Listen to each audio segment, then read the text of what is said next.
You play to win the game. You don't play to just play it.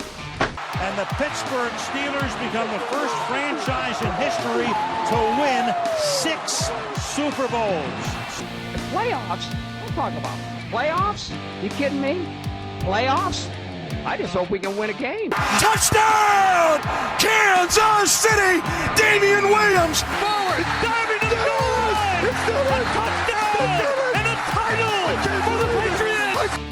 What do you think having a 37-year-old? We're on to Cincinnati. We are officially in single digits in terms of games left to be played before the 2 conference champions take the field at Raymond James Stadium in Tampa. There's a lighter crew this week on the show, but first we wanted to make sure that we reminded you we're going to have this being played both Saturday and Sunday. So if you have to take a break at any time, or you wanted to just save the Saturday games for today and then listen to the Sunday games tomorrow, this will be played both Saturday and Sunday morning at 10 a.m. Eastern. And as always, we are a proud exclusive show of the Unhinged Sports Network, partnered with Fanatics.com and Fubo TV. Any show on the network, you can go to their social medias and you'll be able to find those links. We have great deals on jerseys with Fanatics. They're always running a promo code Fubo TV. If you can start with a free 7-day trial, and trust me, once you cut the cable cord, it's very difficult to want to put it back on. So go check out our great partners over at Fanatics and Fubo TV and help out the Unhinged Sports Network as a whole. Now, let's get into the introductions. I'm your host, Jimmy Pilato. This is NFL Unhinged, the Super Divisional round. We had Super Wildcard Weekend last week, and we had a lot of fun with that because the monkeys at ESPN kind of put out just a pretty generic name. It ended up being, a hell of a weekend. I do think that the extra game added a lot of eyeballs, maybe even got a little people tired of the sport by the time we got to the Sunday night game with Cleveland and Pittsburgh. But I'll go ahead and bring in my esteemed panel if you've been following along for we started this in week 12. So it's probably 8 or 9 of these NFL Unhinged shows.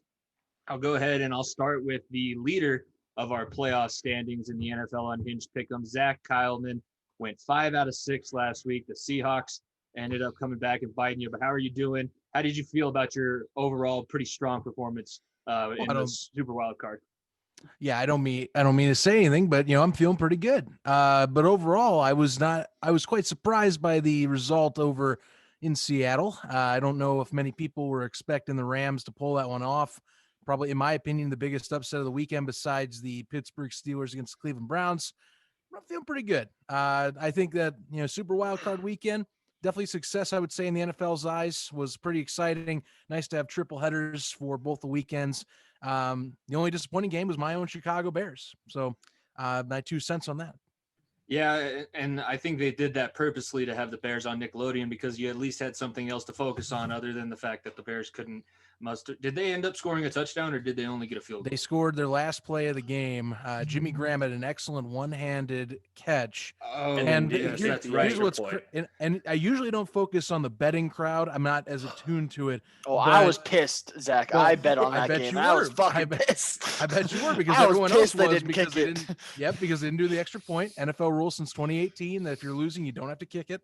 And people lost their minds. It's been happening more and more this season as we have the sport get more attuned to the betting world that's opening up across the country. So I feel you, but overall, dud game. Everyone in Chicago right now is getting ticked off for other reasons for end of season press conferences. So, have at it. Oh, yeah, I'm sure we'll have plenty of discussion when we have some off-season episodes of NFL Unhinged talking about the draft and some off-season free agent moves. We'll be mentioning the Chicago Bears quite a bit because the disappointing end of the season didn't do exactly what we thought. But like I said, we'll get into it. Nico, I'll bring you in, my co-host of the Far End of the Bench. By the way, you can hear Zach on the Unhinged Sports Network throughout the week on Fridays with his Gridiron Gallery podcast. And then also he's a member of Beyond the Press Box on Wednesdays, 11 a.m. Eastern, right before Nico and I go on Far End. Yes, and one thing I will have to say to you, Jimmy, there's never enough football in this world. That is my personal opinion. We can have a discussion someday, but that I will live and die by the pigskin any given day of the week, any portion of the year. That is why I like the Gridiron Gallery. Nico, my co-host of the Far End of the Bench, you and DJ how the mighty have fallen with DJ after he dominated us throughout or not us. I don't get to throw myself in there. Dominated you guys in the regular season pick'em. he ended up coming back down to earth, and you joined him right there with a 3-6 record. A couple games kind of screwed you. Obviously, the Seattle game did, and then some of the other matchups you kind of went with more of the Cinderella stories. But how are you feeling after week 1 of the playoffs? I am not going to hate myself for picking Taylor Heineke because, man, what a game that was and what a story that was. So I will die on that hand. I picked the wrong team, but I was not going to pick against that Cinderella story. But I mean, it was a great week. Like my contenders are still in. I messed the Seahawks up bad because I had them in the NFC Championship, and that just messed me up. And I mean, to add on to the point where you said, Jimmy, of us getting tired, the NFL just screwed up. They made the best games at 1 o'clock. And then the Sunday night games, they were okay, but the best games on Super Wildcard weekend was the Bills game and then the Titans game. And then, I mean, those were the first games of the day. And the Browns, we all saw what happened with that. I just wish there was more. I just want more Nickelodeon broadcasts because I love that slime cannon. All the SpongeBob references, all the SpongeBob and Patrick fighting or punching each other compared to the Bears Mims, I think it was, and the Saints guy punching each other. That was all just straight comedy. I would pay so much money for that to keep going. Give me a Super Bowl broadcast of that. What about young Sheldon explaining all the penalties and everything for the young fans? I thought that was an interesting take. I didn't realize that they did. I don't know if they did that for the first Nickelodeon broadcast. But I just felt bad for Nate Burleson because with the Nickelodeon VP valuable player Nick valuable player Nick and I don't know MVP. how it was MVP. MVP, but they don't have MVP. most in there. The fans obviously voted that's Trubisky for the meme of it, and no one on the broadcast realized that. I'm pretty sure except Nate Burleson because he was like, "This is not right. This is not right at all." He was like, "I'm just loving it. I'm just here so I won't get fined." Yeah, I agree with you. We kind of talked about that on our show. If you follow PFT commenter Barstool Big Cat from the Pardon My Take show on the Barstool Network, they got a pretty good following for Mitch Trubisky to be the MVP of that game. And yeah, like we said, nobody got it. It totally went over everybody's head. Zach, what did you think about that? Since you are the resident Bears fan, did you get the joke? I got to get him a shirt. He needs to get him a replica trophy of the Nick VP. I would gladly take it. It'll be the last remnants of Mitch Trubisky in Chicago from everything that it sounds like at this point. I don't see him coming back. That just is my 2 cents, and everyone else's 2 cents sounds it that way. I love the broadcast. I think that is a great adaptation for the younger crowds, or even for those that are families that maybe they don't know the sport very well. I love the additions, of course, Viacom characters like young Sheldon. One thing I did, I just couldn't help but laugh, and they can only do so much with television. Cordell Patterson's caught on a hot mic dropping an F-bomb on Nickelodeon. So you will not get to hear that very often after this point, but just something that, the networks are going to have to deal with. If they ever do Nickelodeon games again for like the playoffs next year, they'll have to be like, no on-field mics. No on-field mics. I don't know how we'll keep that off, but yeah, great broadcast. They need to do more of those. I loved it. I think it brings in a pretty cool audience. Kelsey, you're representing both yourself and DJ of the High Low Sports Podcast. You actually, if people remember the regular season pick'em, you finished in last place. So you and I are going to be Wonderlic buddies, and we'll see who should get drafted in the first round based off of that. But since you're representing both yourself and DJ, how do you guys feel you performed in week 1 of the Super Wildcard weekend? Honestly, I was 5 plays away from being 5-6.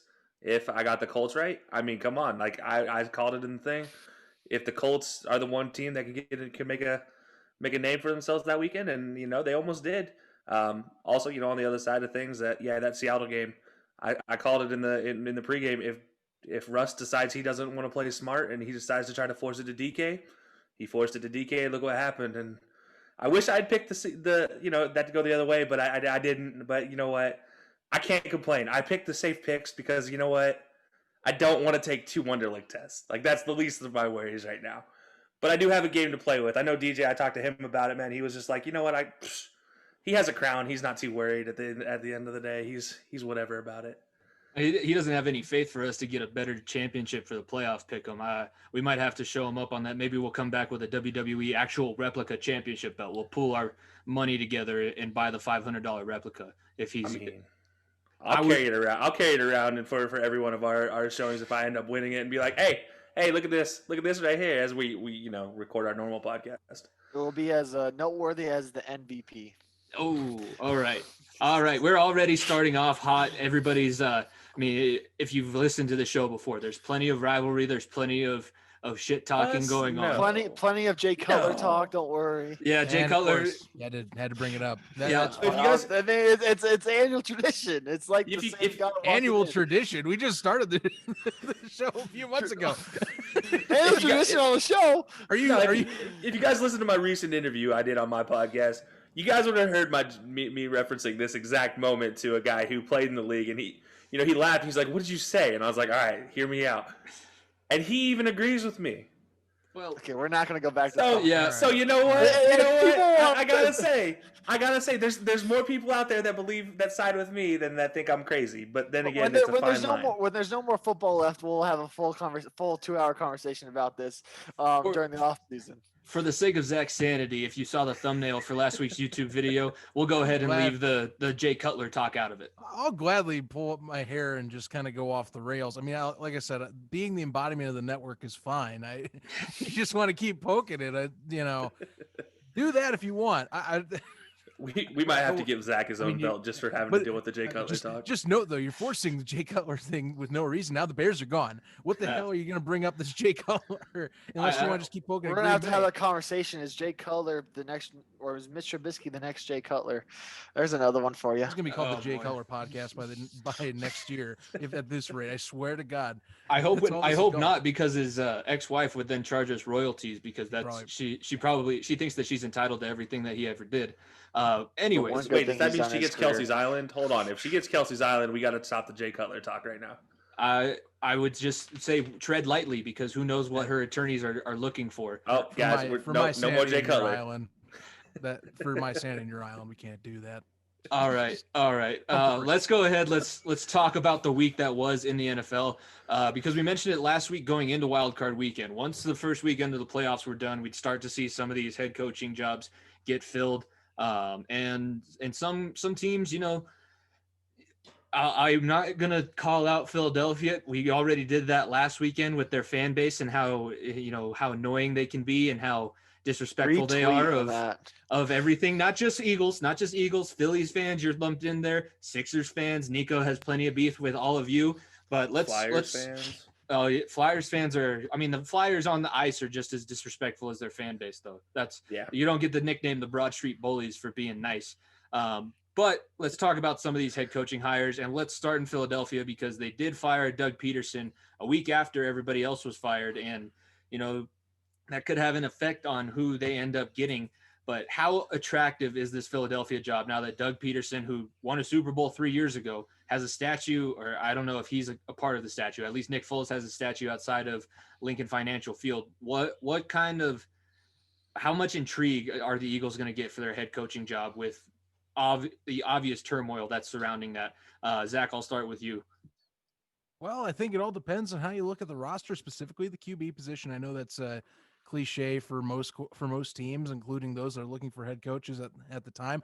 You also got to look at how the situation between Peterson and Jeffrey Lurie ended, because it was really just a philosophy type of deal. Now you're gonna have to find someone that's okay with Carson Wentz, because it sounds like Carson Wentz is the guy that is wanted to be around the building, or they want him playing there, which that is up for debate. He did have a season that was kind of god awful, but you do have fans that claim that maybe Doug Peterson wasn't in favor, so he wasn't playing to his strengths anyway. So take it as you will. I think that it's favorable just for the fact that you can choose what you want to do with it, in the sense of the quarterback situation. You know what you're going to get. I think there are pieces that you can build around still. You just need some stability, I would say. But you're just gonna have to take this as a position that will need a bit of turnover, and you'll have to make some harder roster decisions. There's some aging receivers on the outside that will not be helping your situation. Defensively, they have been kind of I would say a thin sheet the last 2 years when it comes to the secondary. Those are going to be some tough choices you're going to have to make and figure out your way around. Off the top of my head, I cannot say their cap situation, but I do not know it as to be a greater one. Most of it goes to Carson Wentz. Pretty much all the money that they make for the next few years. And see, if you cut him at June 1st, and this is according to CBS Sports, If you cut him in June 1st, you don't save or lose any money. You get a zero net loss. So whoever was to come in, if Doug Peterson had stayed, they probably move on and maybe they fix their cap a little bit. But since Peterson couldn't get along or play nice with the ownership, and the ownership wanted their Starling and Carson Wentz to keep going forward, you're probably going to be stuck in that scenario that's going to be pretty tight. And it's going to take a few years. You're going to have to work with the ownership because it sounds like they kind of showed their muscle, similar to how Jim Harbaugh was muscled out of San Francisco. Mhm. Two butted heads, two had different philosophies, couldn't get along. One wanted to run the team more. Obviously the ownership, like with Jed York, butted their way into saying, this is my team, move it, get on the highway and hit the road. It is what it is. I think that you can make it work, but you just got to realize, kind of like in the same cases, like maybe Kyle Shanahan and, of course, John Lynch, you need to have someone that works well with Howie Roseman too, and also works with the ownership. Like, for example, similar to Jed York, you have Jeffrey Lurie that's going to be in all the decisions and in philosophies moving forward. Yeah. Speaking on the timeline of this, do you think them waiting? I mean, obviously everything that you see in the way that they handled that situation, it's almost like they didn't want to fire him, but then it got to the point where they needed to. Does that hurt their head coaching search now? Because we've seen some of the top candidates already get jobs elsewhere. So what do you think that does based on the timeline of everything that happened? Well, now you're in a pinch. You're going to have to hope that there's someone that's a little more of a diamond in the rough, or the scraps that are left up. I mean, you can always look. The other thing that hasn't really been looked this year, and it's always a kind of a stretch. College coaches haven't exactly been proud of their. Pat Fitzgerald's been thrown around, but at this point, it sounds like he's almost disinterested. He likes the situation of Northwestern. But, if we're talking NFL talent or those that are assistants or the top coordinators, a lot of them are gone. Like Arthur Smith going over to Atlanta today, it was a massive swing. Talk about a guy that has been one of the best offenses, at least this year. It's one of the top 3 scoring offenses in the NFL over in Tennessee. That's someone that you want to pick up if you want to get lightning in a bottle and knows how to work with the pieces at hand, especially over Atlanta. Could have done something with that with Carson Wentz, but, he's gone. And I think that they were going to try and make this work out up until week 17 when Doug Peterson decided to say, well, it's still my team, so I can do whatever I want on national television, and made the Eagles look like a laughingstock to the NFL fan base. I think if he would have kept quiet and just, played the game the way he wanted, he could have gotten himself at least another year. And if they would have kept butting heads, maybe mid-season next year. But yeah, they kind of shot themselves in the foot. Doug Peterson screwed over the Eagles and screwed himself out of a job. Yeah, Nico, I'll go to you next, because this is kind of, obviously you and the city of brotherly love don't have any love lost between each other, but what are your thoughts on how this whole situation was handled? And as your team, the Broncos, have had head coaching decisions before, and maybe not the best ones. So what are you expecting out of this situation in Philadelphia? Is Philadelphia one of the best options out there for coaching hires? Hell no. Are you kidding me? Look at it this way. If the Eagles play Carson Wentz, your fan base is pissed. If you play Jalen Hurts, your management's pissed. It's a lose-lose situation if you're the head coach of the Eagles. You have the fans who are going to be on your back 24/7, pissed about your team not winning games, or you'll have the management wanting you to play your star player. I'm going to say this outright. The Jets' job is more intriguing than this, and they hire the right person, because with the Jets, it can't get worse than what you have already. It's only up from there. The Eagles, it can get way worse or it can get way better, and that's where they're just thinking, like, this is not an attractive job for anybody, because Jalen Hurts should be the starting quarterback, but management doesn't think that, and Carson Wentz should not be the starting quarterback, and the fans hate it for that. They think they should move on completely from him, and management is still holding on to that one season that Carson Wentz had when they went to the Super Bowl and Nick Foles took over. They're holding on to that like it's a child. They think that this is going to happen again real soon when you have a backup quarterback who has proven in college he can win games. He's won games in the NFL. He's competitive. And then you're just completely lost. Whoever the head coach for the Eagles is going to be is just going to be completely lost, because you're not going to please everyone. And in Philadelphia, that's a terrible spot to be in. And with the Jets and with teams that are bottom sellers, especially like the Jaguars too, at least you can go up. The Eagles won a Super Bowl 2-3 years ago. That's not that far off.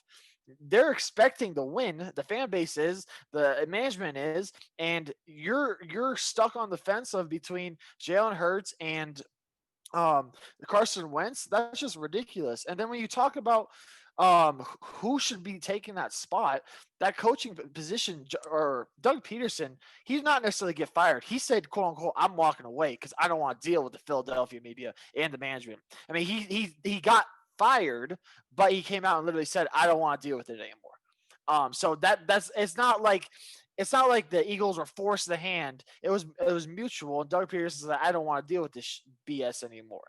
And as a intriguing young coach, say Eric Bieniemy, for instance, why the hell would you go to Philadelphia if that BS is going to happen, where you have to deal with the fans crawling at your back, and then you have to worry about management wanting the right guy? I would not go to Philadelphia. I would wait another year for another coaching opportunity, and I would sit under Andy Reid for another year if I'm Eric Bieniemy, then go to Philadelphia and have to deal with that BS. Yeah, and I think that's an interesting point you bring up. He is underneath Andy Reid, who nobody really knows the management or the media better in Philadelphia than Andy Reid. He was there for a long time. He was successful. Kelsey, I can't help but as a fan of another team in the NFC East, you're just sitting over there laughing at everything that's happened in Philadelphia. You can't be more excited that the Eagles botched this situation. Yeah, this is fantastic from an NFC East competitor standpoint. First of all, they're projected $65.4 million over cap next year. And that's with their $23 million rolling over from this year. And that's also with the cap going down, but go ahead, finish your point. Exactly. Yeah. That's just, again, that's projected. It could be way worse. It could honestly end up being 85 is where it starts at. So it could be way worse. And you look at it and you're like, okay, well, you're going to have to get rid of Carson. You're going to either have to eat the $52 million, or if you release him after that, it's $72 million that you owe him. Crap. So what do? You're still screwed in cap there. You can't sign anybody. You can't bring in anybody to help out your team. You had a team that just literally kept 12. I mentioned before, 12 linebackers to start the season, and they're paying all of them over $3 million, which half of them didn't even play. You talk about that defense. Zach said it's been a wet piece of paper back there. Yeah, call it what it is. It's bad. I mean, there's some good players, but it's bad. I mean, that wide receiving core can't stay healthy, and when they can stay healthy, they're not good. I guess their only bright spot is their running back, and Lane Johnson. That's about all you have going for you if you're going to take this job. And Jason Kelsey too. That is not a man, though. That is a caveman. He is He's no a longer free agent, though, too, isn't he? I think actually he has a player option, if I'm not mistaken. Oh, I'd walk the hell out the door if I was Kelsey. After what happened last game, you're gone. I'm like, screw this. Look, Kelsey, it's funny you mentioned the tight ends. They just need to figure that out. Dallas Goedert needs to be the number one tight end, and I know Ertz is probably moving on, but yeah, that alone, just Bears dealt with it. We know, the tight end situation. Just pick one. I think Ertz is also a guy with a player option as well. At the end of the day, and you're sitting here looking at it, and two of your biggest guys that helped you win a Super Bowl have the player options, and they just dealt with what Doug Peterson did in Week 17. And you sit here and look at it, and you're like, we all wondered what happened. What happened to cause that event during Week 17? And I said my fair share of terrible things to Doug Peterson. But you know what? In a way, after hearing his side of the story, him having to deal with all the BS with Lori and the entire management in Philly, I kind of don't blame him. I mean, we're talking about the same management that pushed out the Walrus and Andy Reid, and you see what Andy Reid's gone and done, and since he left, and you just like, man, and that was after Andy Reid made it to how many straight NFC Championship games? I mean, it's ridiculous. Like, I'm so happy I'm a Cowboys fan, and we have our own little problem with coaching because it's just Mike McCarthy. He hasn't screwed up the entire roster yet, so we're good so far. I would say the only thing holding back the Cowboys roster last year was, their defensive coordinator wasn't good, but also injuries really killed them because, Dak, after he broke his leg in half, was still leading the league in passing yards for the next 3 weeks until Deshaun finally took it over. Exactly. And, there's literally, you mentioned Deshaun, and that's not even a hope and prayer for Philadelphia to even get in a trade deal because they have no assets. They literally – I can't think of a single coach that I'd wish this upon at all to take this job. I don't think anybody's stupid enough except for maybe Adam Gase. There you go. Maybe Adam Gase is dumb enough to try his hand at this, and if he does, I think I feel so bad for whatever quarterback he decides to keep because it's not going to be good. Well, we can talk about that a little bit. Was it your account that we have a group chat for those? This is how we come. We don't all just get together every week and then just start talking about football. We kind of plan our stuff out. Was it you who sent the Eagles fan saying that Gase was just being held back by the New York management and that he should become the head coach of Philadelphia? So the first thing when Adam Gase got released, there was one of the first comments on the Adam Gase being released by the Jets was a Giants or a Eagles fan coming in and saying, "Oh man, bring him to Philly." Yeah, absolutely. As a Cowboys fan, I'm like, please, yes, just do this, and I will never have to worry about the Eagles ever winning another game again. This is fantastic. Give him number 1 pick 6 years in a row because they're not going to be able to afford to sign the kid. So you know what? I'm okay with this. This is fine. It's a fantastic. I hate the Eagles with a passion. Nico has no love lost for Philly. I'm right there with him, man. I can't stand the city. I would absolutely love to see Philly fans deal with Adam Gase. God, please. Oh, man, that would be straight comedy for everyone. Look, we're talking about the same fans that flipped Santa's sleigh and threw snowballs at Santa. What will they do to Adam Gase? Can he even make it out alive in one piece? Really? What? Well, I mean, at his introductory press conference, if he does the same wild eyes that he did in New York, one of the reporters is just going to have a paper airplane and just try and hit him right in the eyes because that's what they do. That's what Philadelphia does. They take you in, they chew you up, they spit you out. If you're tough enough to handle it, they can, and people are tough enough to handle it to a point. Everybody talks about Andy Reid. He was great for them for a while, but even it got too much for him. I don't know. It's going to be. I feel like we're about to see the next struggling franchise. I feel like they're about to bring back the old Vince Papale tryouts, and that's how they're going to find their new offensive line this next year. That's how they're going to find their new linebacking core. That they're going to keep 14 of them and only pay them league minimum. Who knows what these guys are going to do next year. Well, we don't have to continue to talk about the Eagles and their poor situation. There was some good. I'll say there was a lot of good that came from some of the coaching carousel that we saw for the past week.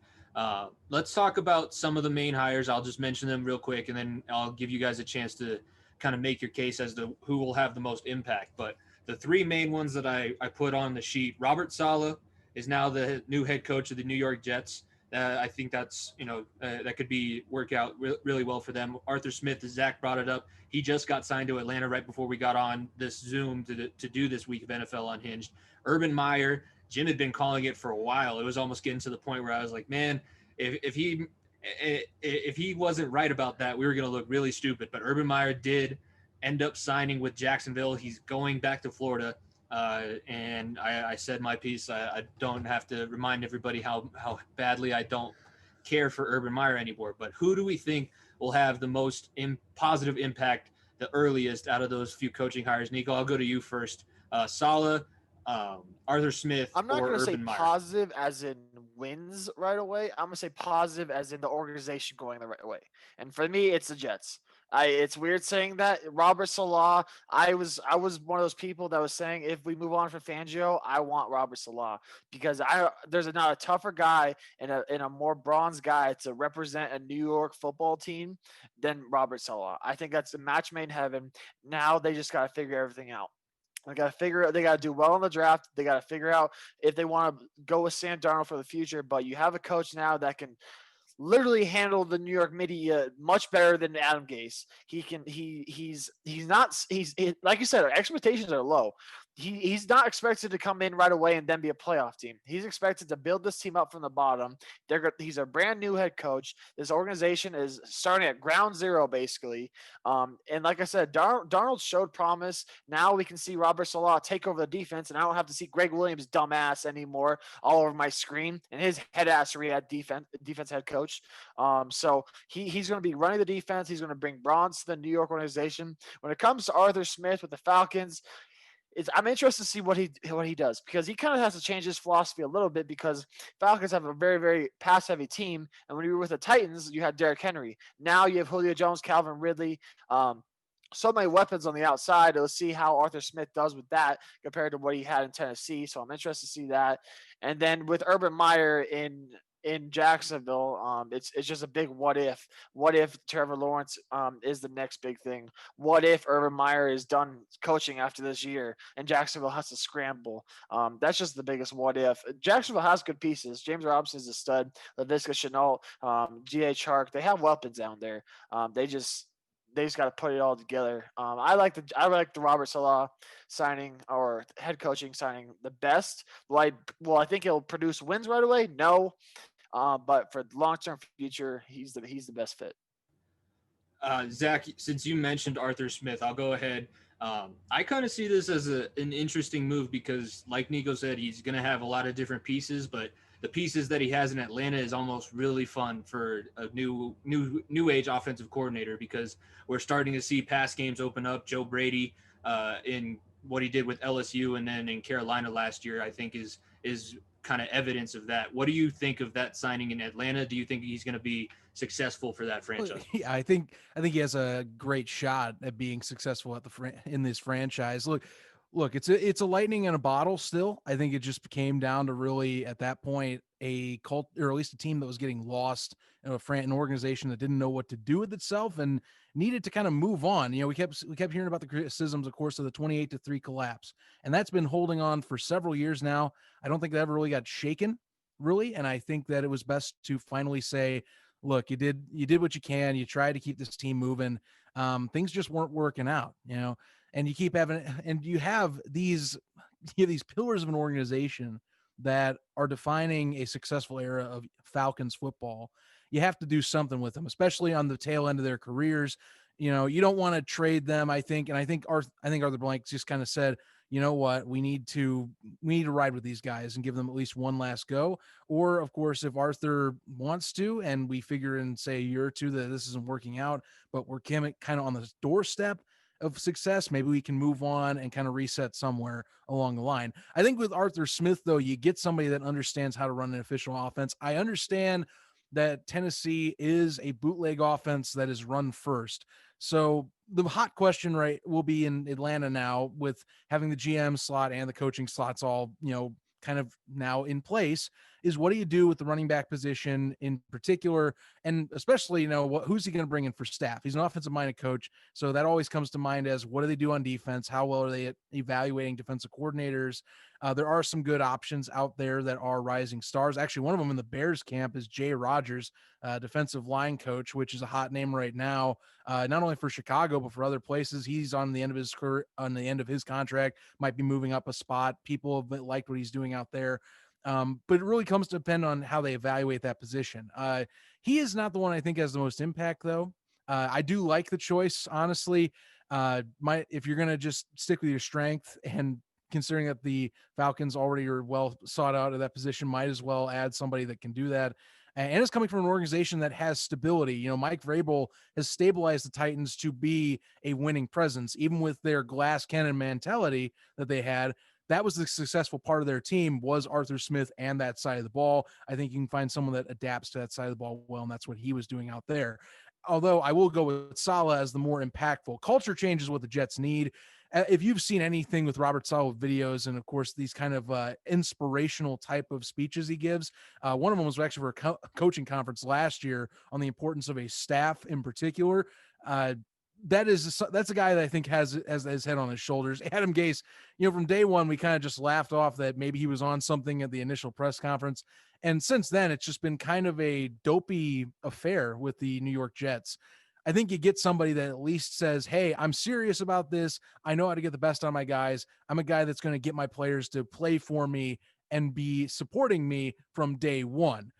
And I think Robert Saleh is there. And I think, on the point of Sam Darnold, there's talks they might not even have to go for Justin Fields if they want, because of how Darnold showed up, and for the fact it's a coach that they're finally saying, look, we have some stabilization and we can get an offensive coordinator and stick with that guy for a few more years. So yeah, most impact definitely goes to Saleh. But I do say Arthur Smith, not a bad choice too. An Urban Meyer, best situation if we're talking about for building. Yeah, just straight building. I think that is a pretty good place to land. And Urban is going to have a lot of a learning curve, I think, coming from the college game for so long. And now it'll be interesting to see how that works out. So Kelsey, that's what I want you to tackle first. How do you think he translates? Because he was, as a college coach, he did not handle losing well. It's most of where his medical episodes, quote unquote, come from. Yes, Jim, I'm going to continue to take shots at your head coach, your guy, because I just don't like the way that he handled himself in the ways that he's left his programs. Basically, whenever there's a controversy, heart attack, stroke. Oh, just kidding. I'm going to go ahead and be the face of college football on Fox, and now I'm going to go back and be a head coach in the NFL. Jim was on here for this. Oh, it would be probably turn into a screaming match, but I'm going to stick behind what I say until I'm proven otherwise. Kelsey, over under on when Urban Meyer's medical episode happens this year. God. Week 1 it's mentioned. Week 7 he probably decides to take a break for a game, misses a game. But I think he sticks out the season. But no, yeah, you're talking on Urban Meyer's exactly right. I remember how he left Utah.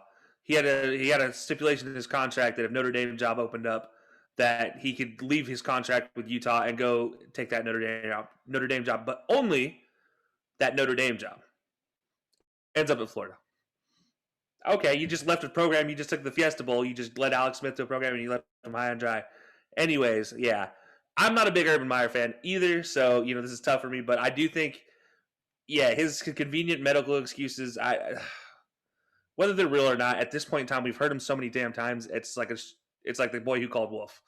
I don't know how I feel about him at the end of the day. I can't really say anything because maybe he does have something, but I don't know. But I do think that his move to get Scott Linehan as OC is a very curious one for me, because that doesn't set up for a Trevor Lawrence offense. Last time we saw Scott Linehan, that was Dak Prescott, Ezekiel Elliott in Dallas. Who reminds you of Dak Prescott out of this draft? That's its own theory. Jim, we talk about Jim hating this. He's going to absolutely hate this part when I say Justin Fields is going to the Jags.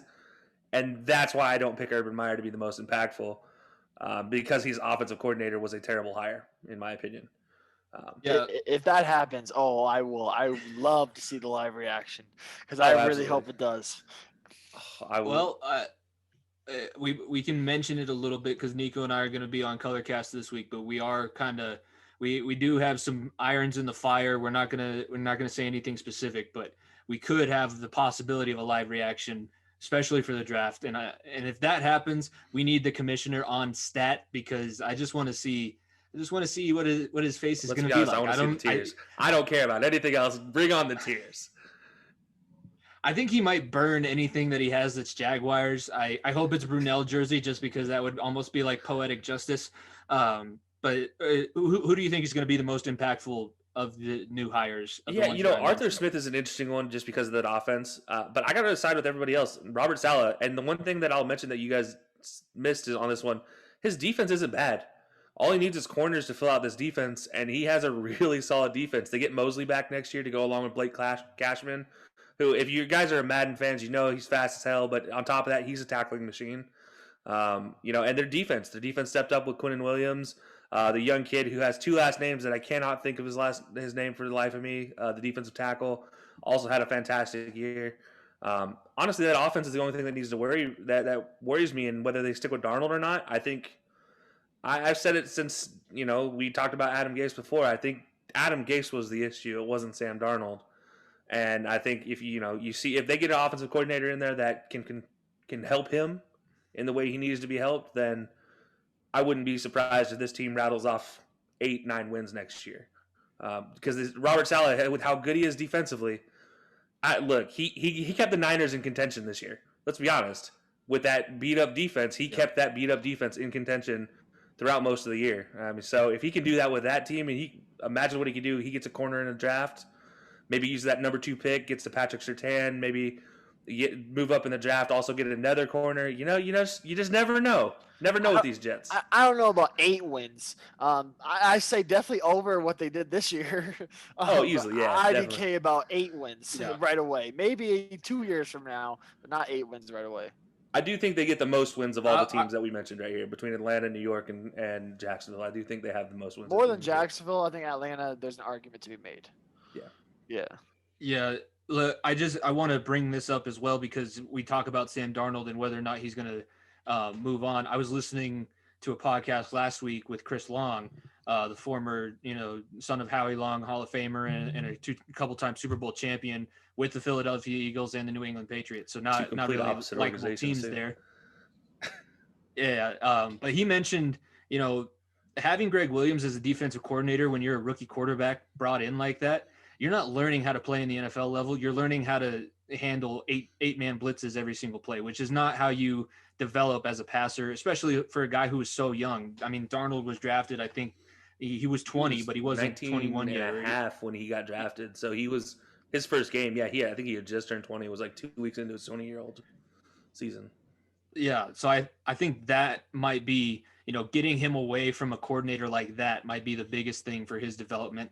And I think maybe if Saleh has faith in him, he'll keep him around. But that's going to be something intriguing when Sam Darnold, if it is inevitable that he becomes a free agent, going to some team where he's actually going to be able to learn how to play quarterback at the NFL level.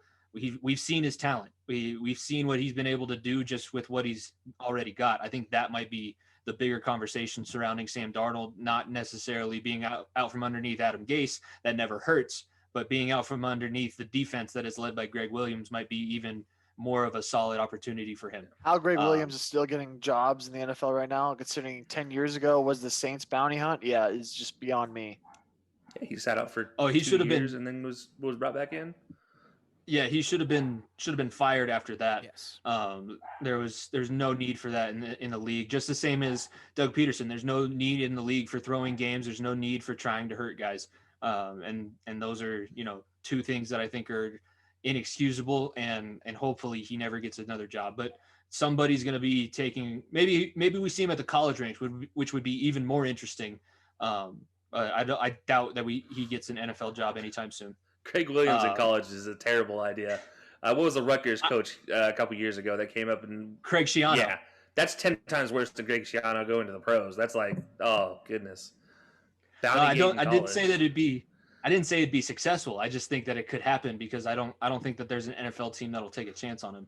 Now let's since this is you're listening to NFL Unhinged, we're kind of going through a little bit of a roundtable discussion. Let's talk about some of these super wild card weekend games, because like we said, there's some, Taylor Heineke was a great story. I almost had to dress up as Jimmy McGinty if they would have been able to win and pull it off. If you're a fan of the Replacements, you guys would have really appreciated that reference, but they fell just short. And now, the Browns, what they did to the Steelers was absolutely incredible. I don't know where Zach went, but I'm sure we lost Zach to the Replacements comment. Yeah. There we go. He's gonna throw on a jersey there, but it looks like it's Taylor Heineke jersey. Oh boy, is it a Battlehawks Taylor Heineke jersey? No, it's Ta'amu, but I have to give the rep to the XFL here. You gave me the opening. I already did it on another podcast. I have to take this. The XFL, man, 2022. I'm super psyched. It's gonna be awesome. Dwayne Rock Johnson leading it, man. I'm loving it. I'll put it on in a second, but keep on the story. It's the best story of the wild card weekend, in my honest opinion. All right, we can keep on it because there was a lot of great things said about his performance. Terry Mclaurin, who we've all been talking about as a guy who's been slept on just because he's lost in the shuffle in Washington, came out and said that he wants Taylor Heineke on the team as long as he is. It doesn't have to be a starting role. That's the crazy thing about this situation. He's almost better in a backup because guys will just rally around behind him, and that you're going to get some sort of, for the couple times that we saw him, you're going to get some sort of consistent play, maybe a few big moments here and there. But now that we have the resident Battlehawk XFL guy, what did you think of Taylor Heineke's performance on Saturday night? Stellar for the position that he was put in, being signed on in December, having to be the third stringer for a guy that was a backup in the XFL. That's something we had to mention too. Didn't even play a snap in the league.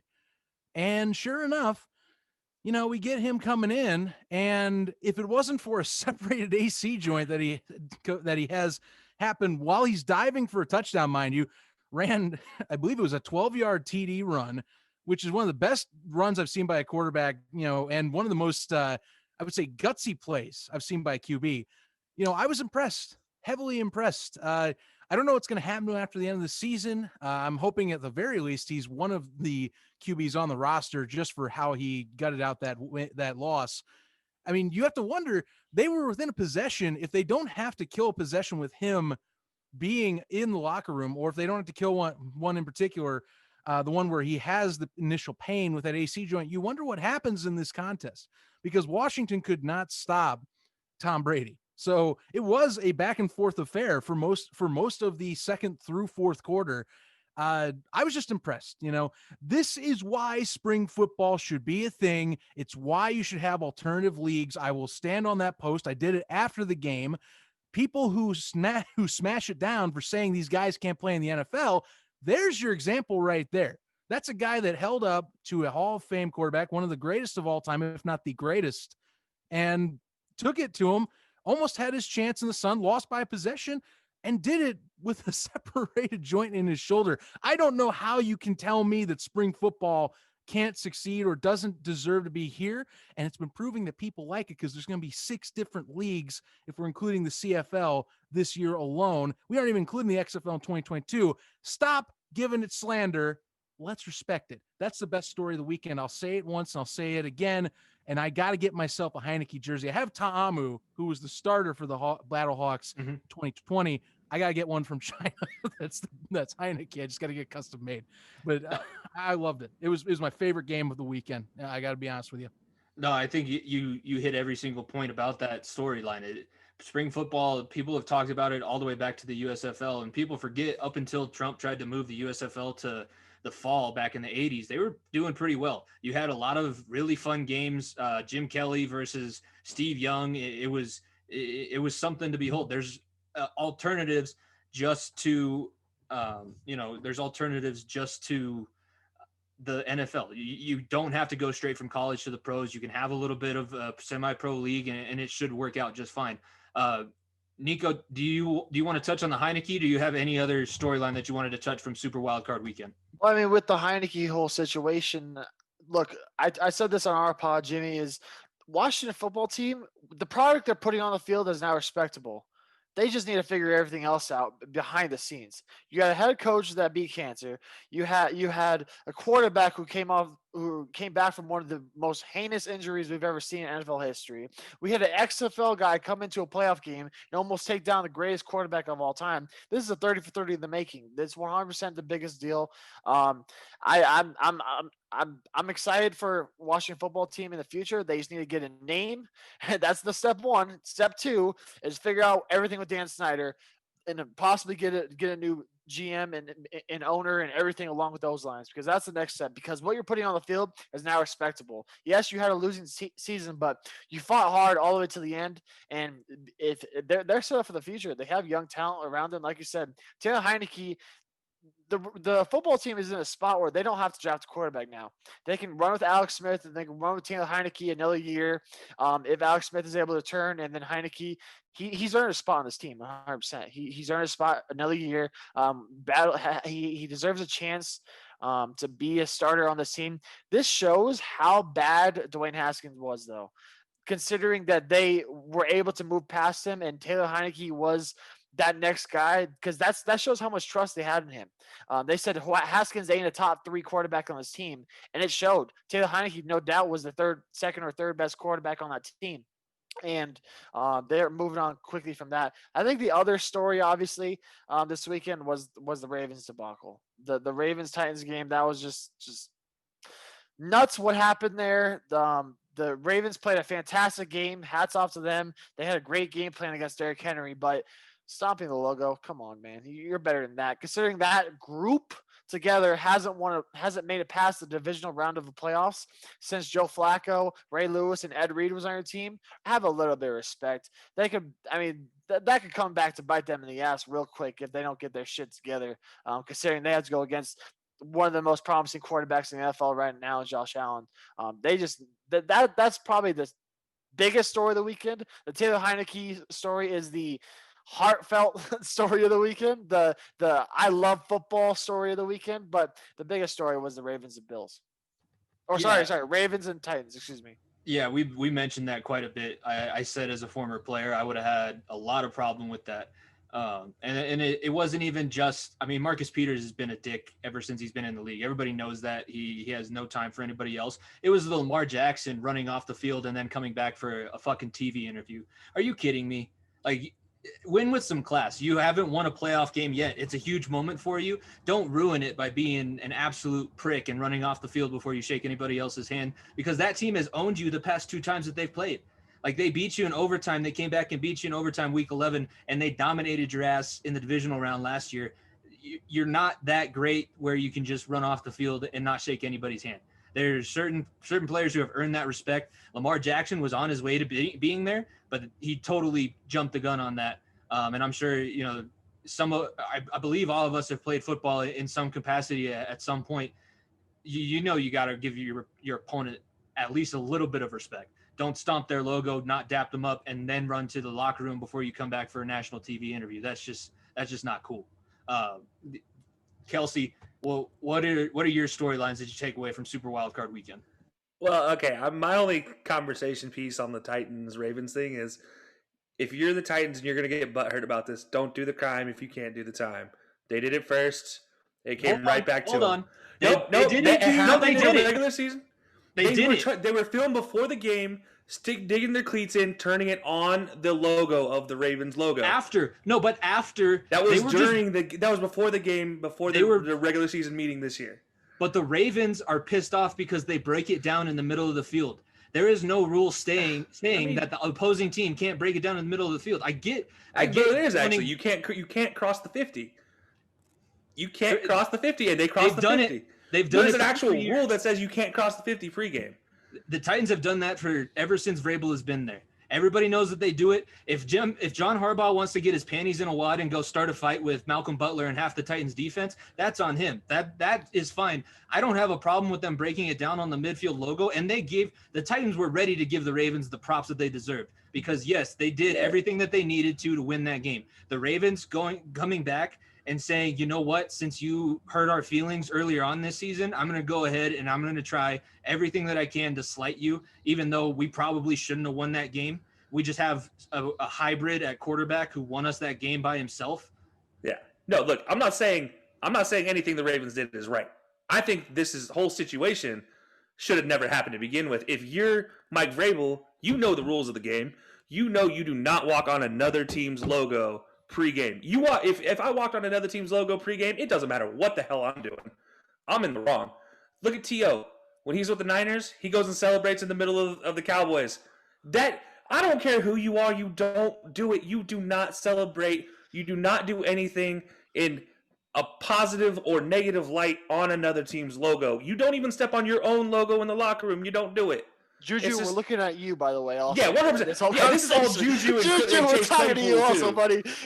I could go off on them by themselves, but I think this whole situation with the Titans-Ravens, honestly, it should have never happened. Both coaches should have just nah, screw you. You're both professionals. Get your asses back there.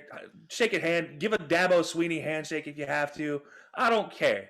But Harbaugh did go after and shake the hand. That was the one outlier. He did make up with Vrabel, so that's the one respectable part of it. It just was the players. If I'm being honest, I'm pretty sure Harbaugh probably did go back and chirp to his team because knowing the person he is, he probably did go back and yell, "Why the fuck did you do this?" They were punished for that internally, but I mean Harbaugh did go back and shake their hands. It was just what they did on national TV was not right, and I agree. Titans probably shouldn't have done that either. Bringing anything on the opposing team logo, going back to the whole Juju situation as well. That there's another story. Juju fucked himself over as well. The whole Corvette thing that had me dying. Yeah, no, that was, and honestly, getting to my story of the weekend. That's actually my story of the weekend. I don't care. It may have been by a fluke accident or whatever, but we all talked about this. The Browns have to get past the Steelers to stop looking like little brothers. Right? And they did that in a fashion that only the Browns could do, where they absolutely demolish them, and then they're like, oh, hey, guys, we're the Browns. Hey, we're going to let you sneak back in this. And then they finally decided they wanted to play again, and then, you know what, it turned out. But the thing to me that scares me if I'm the Bills going up against, or if I'm Chiefs going up against the Browns. Chase Claypool adding more bulletin board material for the Browns. What are you doing, my guy? I tweeted about this, and I think, you guys at the far end, you guys saw that and you agreed. He needs to shut the hell up. Talk about losing with grace. Shut up. Yeah. You got your butt kicked. This is the same guy that literally just sat there and laughed at Trey Burton during the Colts game as he gets knocked out of bounds illegally. There's a penalty on the play, and he's sitting there pointing and laughing like this. Like, you don't do that if you're winning. You don't do that if you're losing. Have some respect to the game. And I'm a Notre Dame fan at heart. I grew up a Notre Dame fan. It hurts me for a Notre Dame guy to be like, I'm sure the guys at the Bleacher Connection are pretty disappointed too, because they like to talk about how Claypool's that good Canadian boy because he is from Canada. And I guess Claypool totally spaced on Baker walking across the whole sideline because he decided to sit his ass on the bench all throughout the end of the game. Baker came all the way across the field, shook Juju and Claypool's hand. I guess that's not winning with class. Jeez. Yeah, or, making fun of Juju. Of course you're going to make fun of Juju. It's literally, like we just talked about it, it's been a story of the NFL. There's kids in middle school who are being talked to by their coaches preseason and being told, don't do this. Middle school TikTok beef, if you guys have ever been on middle school football TikTok beef, if you ever happen to find that in the algorithm, it's hilarious because it's a lot of Juju Smith-Schuster stuff. And this is exactly where where Juju found it. And you see, man, it's some of the stupidest stuff, but to me, it's like, it's really the storyline outside of the games because everything about the games, they were fantastic, for the most part. But then that game especially to me was that big one. And you talk about giving bulletin board material at the end of the day and winning a class. Steelers, how do you keep screwing up? Like, how do you mess this up? How do you not? You're the Steelers. You're one of the most storied franchises. How do you keep losing without class? I don't get it. Yeah, Zach, you have anything to add on? Because we kind of got heated on this one. Do you have anything to add for the conversation? My only thing I have to add is last week I said that Mike Tomlin's terrible when it comes to bye weeks as well as resting players. He fell right into his trap. And this is exactly what happened against the Jacksonville Jaguars 3 years ago. He fell into the exact same trap, getting blown out the door with a team that was lackadaisical and didn't know what it was doing out of the gate. And by the time it was too late, Ben Roethlisberger's throwing 500 yards with 4 picks and 4 touchdowns. Just stop doing it. Just have your guys play the game. It's a consistent pattern with this guy. It's too predictable. Just don't sit your players week 17 if you're in that position, my guy. You had a chance to go for the number 2 seed, and you decided to whiff, and they sat. Why are you doing this to yourself? You win that week 17 game, they probably have a better shot at beating the Colts than they had a better shot at beating the Browns because, like you said, played the Browns a week before. The Browns already are wearing gearing because it's a rivalry game. The Colts game would probably have meant a little bit less. Not saying the Colts are a bad team, but the Colts game they had a better chance of winning against the Browns because the Browns are ready to take down the sleeping giant, and they just murdered them.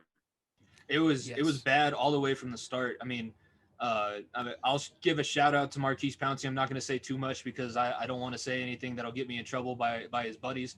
But he did come out and say that he's going to retire, which then begs the question, is Ben Roethlisberger going to retire? Because they kind of had a pact that they were going to do that together. And there's a clip now going around where Marquise comes and sits down next to Ben, and he tells him he only wanted to play and only wanted to win the Super Bowl for Marquise one more time. So there's that storyline to go along with it. But honestly, if you're going to put blame on anybody for that game, Ben Roethlisberger, 4 picks, no good. I'm not going to make my regular joke because I actually kind of think that might have got me banned on Twitter on Monday. So it's okay if you make it in this forum. You just can't put it on. Don't put it on paper. This is the one lesson I've learned. All right, but he was part of the blame, and then Mike Tomlin his guys weren't ready to go. I mean, opening snap goes over your 6'5" quarterback's head, and nobody can jump on it before any of the defense gets to him. Nico, I'm not gonna. Just blow over what everyone's thinking about right now. Blow over. Worst start to a football game in NFL history. History. One story with that, I actually did that in high school. I had nightmares about doing it because my dad was my offensive line coach. I learned how to snap before I could walk. I had vivid nightmares of snapping it over the quarterback's head and somebody scoring on it. It happened to me one time in Little League. Yeah, and that was the last time I played center. I got put at tackle immediately after that. If we ever have Aaron Ellis on this show, which he was he was the QB that I would snap to. So yeah, his recollection of the story, it's amazing. His dad actually has the video still. Showed it to me last time I was over at his house. It was just fun. This is 6 years ago, people. I'm just saying it. I've done it. Football It's doesn't weird, forget. but it happens. Football doesn't forget. Everyone forgets when a first play of the game like that, especially. Hey, Manny Ramirez, do you want me to bring it up? Do you want me to bring it up? It's okay. I'll be all right. All right. At least the Browns poured it on and made it the worst start in an NFL playoff history game by the Steelers. So it overshadows what happened not too long ago for the team who lives in my city. We'll go ahead. We're going to take a break. We'll hear from some of our partners at the Unhinged Sports Network. This is NFL Unhinged, the Super Divisional round version of this show. Down a couple people, but it's been a lot of fun so far. Had a lot of good conversation, and we'll be right back with more NFL Unhinged on the Unhinged Sports Network. What's up, benchwarmers of the Unhinged Sports Network? We got another thing to get to because, nobody likes dealing with cable companies in 2020. And here at the Unhinged Sports Network, we wanted to cater to you guys to go into the new age, cut your cable cords with Fubo TV. We have a new link, a new partnership. You can go to the link in our bio, and if you sign up for a subscription through that link, you will kick back a little bit of money to the Unhinged Sports Network so we can continue to bring great content all across this platform. And we got big things coming up in 2021, so you're going to have to get in on this, and we're helping you out in the process. Yeah, make your life easier, man. No one likes dealing with cable companies. You don't get half the channels. Sometimes there's blackouts. That's not present with Fubo. You can get whatever you want. I can watch Sunday Night Football with no sweat. I can watch I can watch basketball on TNT anytime I want. Be sure to use Fubo, man. I'm definitely going to be using it. I hate paying for cable, so I'm going to be using that right now as we speak, if we're being honest. And I want to make sure to get on that deal, so now it's your turn to do the same. Help out the Unhinged Sports Network. Cut your cable cord. Come into the digital age. Thanks, guys. Welcome back to NFL Unhinged, the Super Divisional round edition. We had some good discussion in hour one. If you're listening to the second hour on Saturday, you missed any part of that, it'll be replayed again on Sunday because, like we said, we got more games all weekend. So let's go ahead. We wanted to talk a little bit about the All-Pro selections because they came out last week, and we ended up going a little bit longer than we thought, and there were more games to get to. But now we can go ahead and talk a little bit about it. I'll just read off the offense. This is the All-Pro list for the offense, first team. Quarterback, Aaron Rodgers. Running back, Derrick Henry. Tight end, Travis Kelce. Wide receivers are Devontae Adams, Stephon Diggs, and Tyreek Hill. Left tackle, David Bakhtiari. Right tackle, Jack Conklin. Left guard, Quentin Nelson. Right guard, Brandon Scherf. And at center, Corey Linsley of Green Bay. Is there anybody that we think should have been on this list that didn't make it? Do we have any gripes about the offense? Honestly, going through it now again, I think the only thing – and when we were talking about the Browns, I mentioned that Conklin did make the All-Pro list, and it was kind of surprising because there probably are a couple right tackles that could have competed. But Kelce, who do you have any gripes with the offense for first team All-Pro this year? I mean, it's hard to. It really is when you look at it, straight up and down the line. But yeah, when you mentioned Conklin last week, I will say, yeah, it kind of caught me off guard just because I thought it was more of a question: has there really not been a right tackle that's been good enough? And you mentioned maybe Ramczyk, and yeah, I mean, you talk about what Alvin Kamara was able to do in that offense for New Orleans with and without Drew Brees, for that matter, with Taysom Hill running off the right side, running off the left side. He kept him clean and allowed Alvin Kamara to have a little record-setting day running the ball down the right side, mind you. Yeah. I think that's probably the only one. Maybe Tyreek for Justin Jefferson could be made a case just because of the fantastic year Justin Jefferson had. Nothing against Tyreek. I mean, he's Tyreek Hill. He literally continues to just run straight and catch touchdowns faster than anybody else. But Justin Jefferson actually ran routes and caught touchdowns at a record that no rookie had ever done before. So I think that might have, And he was looked at as the second best receiver at LSU. Jamar Chase was number one when they were coming out. So I agree with. I like the Justin Jefferson maybe for because you can't really take Devontae or Stephon out, but Tyreek, if he didn't have that huge game, I can't remember who it was against, but he ended up going off for like 4 catches and 205 yards because he just ran over the top of everybody. That might be my only that I might side with you, and that might be the only one. Still throws me for a loop, though, honestly, looking at this, and it just tells you how good Tennessee and Derrick Henry is. That a 2K rusher doesn't get an All-Pro a first-team All-Pro offensive lineman, and that's the first time in history that's ever happened. So that's kind of crazy to look at and just like keep looking at this list, and that's why I like you mentioned the right tackle, and I'm just like, what? But yeah, it's a fascinating list. I mean, it's not. You can make an argument for any one of these guys, so it's literally picking straws at this point in time. But yeah, Nico, you were pretty set on how this list was set up. I'm gonna bring it up. Quarterback.